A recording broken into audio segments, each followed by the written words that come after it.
Connor McDavid, I don't feel so good.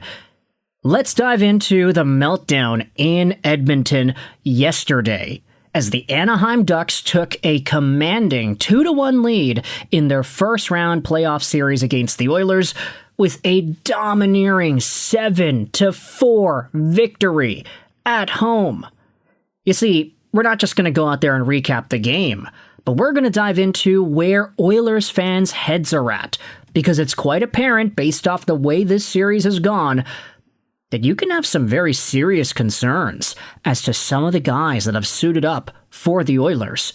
What's happening with Connor McDavid?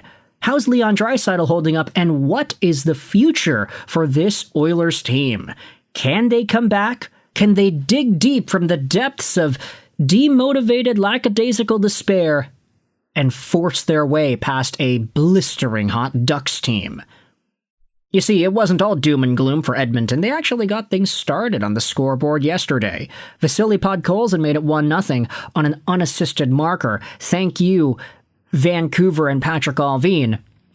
But that's when the Ducks started to come back. They took the lead shortly after, followed up by Kapanen and Nugent-Hopkins, who ended up giving Edmonton the lead once more before Alex Killorn, Beckett Seneca, and Leo Carlsson extended that lead to 2. Connor McDavid scored 5 minutes later his first goal of the playoffs, and the unfortunate part about it is, when you see Edmonton score this kind of a goal to bring the team back within 1 with 12 minutes to go in the third, and when you see Connor McDavid walk in with a shot like that, the unfortunate part was the guy just didn't really celebrate.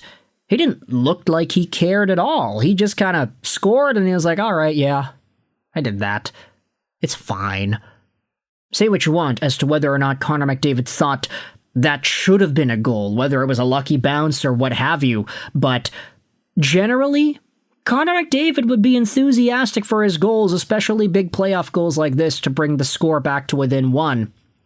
But that doesn't really matter, as Jeffrey Viel and Jackson Lacombe then scored shortly after to extend the lead to 7. With that said, let's dive into the post-game thread on the R Edmonton Oilers subreddit and just read what a lot of fans have to say about this game and about their confidence level going into the rest of the series. I'm not even mad. I'm just disappointed and annoyed and really mad. I can't believe this is the Edmonton Oilers, Plenty Lobster said. This core looks so tired and disinterested. 2 trips to the finals and nothing to show for it can do that to you. I'd say Draisaitl looks good, but other than that, our best players are depth guys at the moment. McDavid didn't even celebrate his goal, lol. 'Cause it wasn't on purpose. Pure fluke. Credit where credit is due, the Ducks were good, the Oilers were not. The Oilers are looking like the 2017 Sharks, and them, the 2017 Oilers. They haven't actually been that good, they're just getting gifts on Edmonton's mistakes. The Ducks are allowing 4 goals against per game against this version of the Oilers. Another reply said, "This is the worst offensive game I have seen this team play in the last 3 games. It's hard to blame Connor Ingram for any goals he lets in this series, which is 15 in 3 games. The Oilers are constantly puck-watching and letting the Ducks own the front of their net. Defense has been so soft, it's disgusting. Add in McDavid playing possibly the worst games of his career. Oilers in 6, though, because we all know we remember to play hockey soon here." And I love that this comment was put at the end there, because it's like, oh yeah, once the Oilers wake up, let's assume they do. There's a general chance that I'd say they wake up and start putting it together like we've seen them do the past 2 years. But once they do, they'll win 2 games by a pretty big margin. And then confidence is going to be back in Edmonton. They're going to make it to the second round, the third round, the finals. Maybe they win this year, who knows. All you got to do is just wait for Connor McDavid to wake up and remember how to play hockey, and it's like, okay, they're back. But still, Oilers in 6, though, because we all know they remember to play hockey soon. Ingram has been solid. The team is crapping the bed. It's been like this all season. Why do you think all of a sudden their bad defensive habits would just disappear? I thought they really cleaned it up in the last 10 games or so. Now, let's go over to another post. This user, FineWindow9308, went out there and asked, what's happening? This team looked great heading into the playoffs, and then when the playoffs hit, they are crapping the bed. Not to mention they don't look connected at all. Bad passes and bad plays. Also McDavid. What's going on with him? The Oilers better win Game 4. All the regular centermen are at least somewhat injured. Leon has a shoddy knee. McDavid just got a strained ankle. Dickinson and Rico are completely out. Bingo! Everyone has any number of theories. They desperately need face-off wins and solid defensive plays. Rico and Dickinson absolutely make the difference. Yeah, I mean, Adam Henrique's a pretty big ad. So is Jason Dickinson.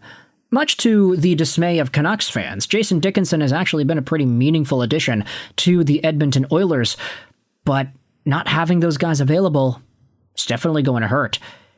You can feel McDavid's fatigue just by watching him. A first-round exit might just be what he needs to recharge. That's why they looked exhausted all season.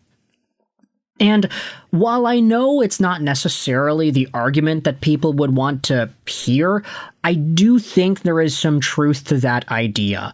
Because you think about it, you play 82 games in an NHL season. Most players play at least 80.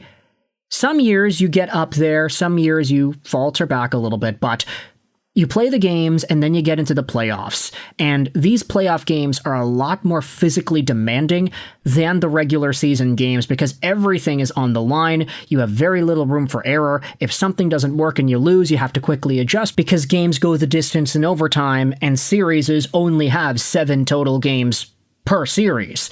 There's a lot more intensity. And for teams to consistently make the finals, back to back to back, Edmonton has a chance to go back to back to back here. We have seen 2 instances recently where a team has gone to back to back to back finals. The Lightning did so after winning 2 Stanley Cups. They ended up losing the third finals chance they had against Colorado. Florida, they did the opposite. They lost their first time around against Vegas and they won twice against Edmonton.